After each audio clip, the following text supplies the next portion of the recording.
Wesh la mif, bienvenue dans Papyrus, un concept dans lequel on se retrouve chaque semaine pour faire la biographie brève d'un philosophe. On va faire ça chronologiquement, du coup c'est un concept qui va s'étendre sur pas mal de temps. On va partir de l'Antiquité pour arriver jusqu'à nos penseurs contemporains, et aujourd'hui on commence avec Thalès. Merci aux scribes et bienvenue dans ce premier numéro des Papyrus.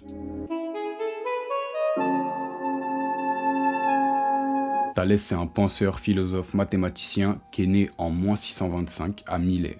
Ses intérêts sont la science et la cosmologie. On peut le considérer comme l'un des premiers hommes de science. Il rend compte du monde rationnellement et sans superstition.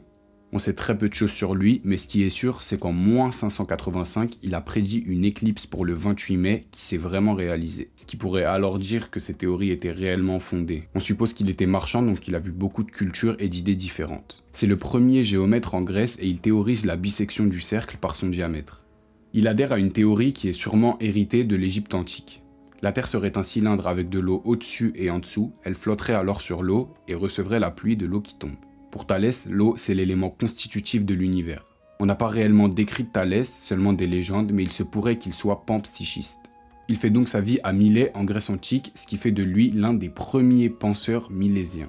On peut aussi noter Anaximandre qui pensait que la Terre était au centre de l'univers. Pour les Milésiens, les êtres vivants se développent grâce au soleil. Les êtres vivants supérieurs proviennent aussi d'êtres vivants inférieurs. Par exemple, l'homme vient du poisson.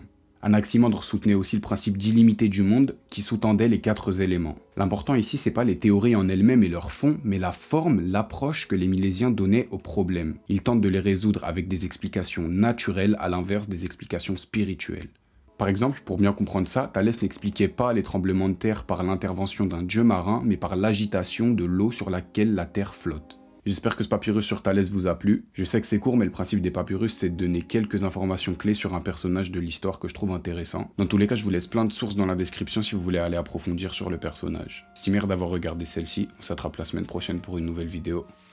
Peace la famille.